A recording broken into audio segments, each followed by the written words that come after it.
Is Kent Hughes about to complete the final piece of Montreal's puzzle by acquiring Nick Schmaltz from a collapsing Utah Mammoth team, transforming the Habs from playoff participant into legitimate Eastern Conference contender? Who expected a 7-foot-tall player after reading the headline Mammoth target was fooled by the pun of the year. On Tuesday, December 30th, 2025, the bombshell from Yahoo Sports and the Hockey News reveals that the Montreal Canadiens are focused on Nick Schmaltz, the most talented forward on the Utah Mammoth, the new identity of a Utah franchise. After securing defensive stability with Philip Denault's return, Kent Hughes is now hunting for offensive magic to transform the Habs from participant into legitimate Eastern Conference contender. The business logic is crystal clear. The Utah Mammoth are sinking in the standings. They've lost 6 of their last 10 games with a record of 18 wins, 18 losses, and 3 overtime losses.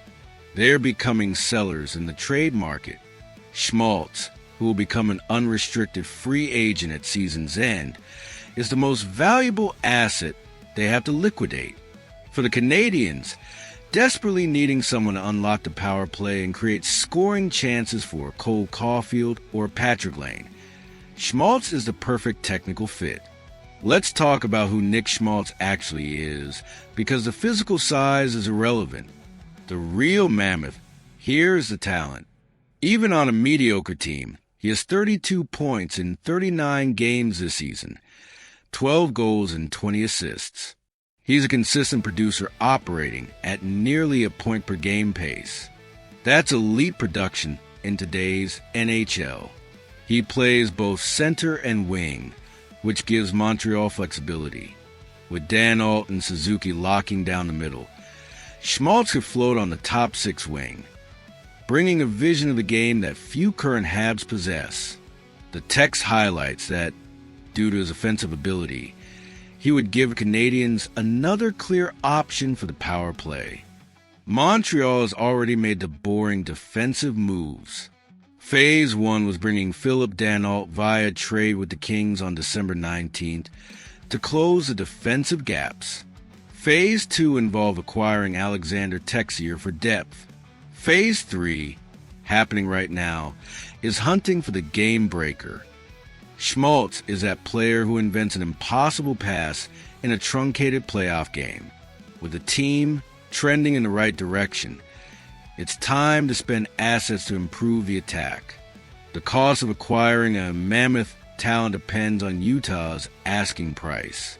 Since Schmaltz is a rental, an unrestricted free agent at season's end, the price shouldn't be astronomical like it would be for a player with long-term contract control. Probably a second-round draft pick and a prospect, something in that range. But there's an interesting wrinkle. Arber Xhekaj was scratched from the lineup against Utah in late November. Is there mutual interest?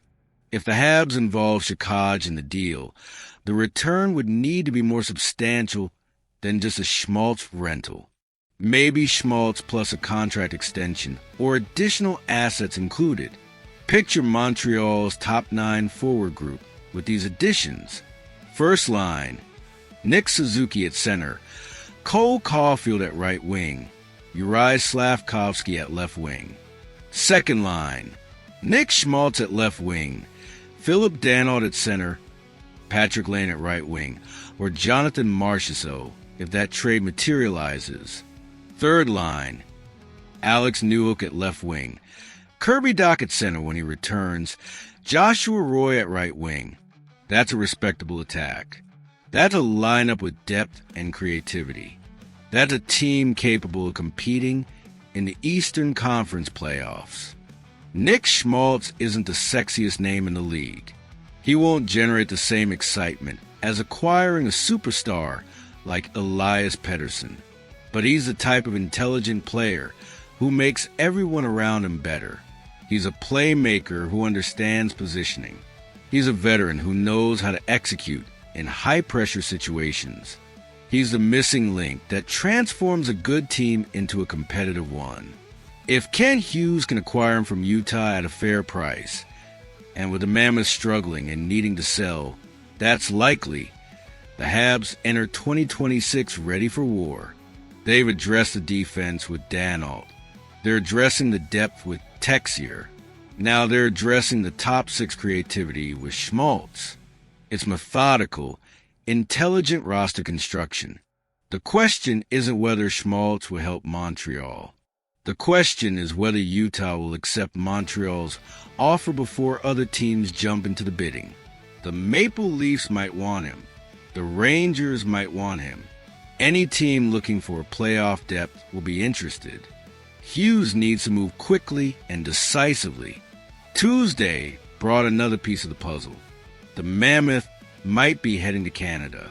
Should the Canadiens prioritize acquiring Nick Schmaltz to unlock their power play and top six creativity, or should they focus on other trade targets?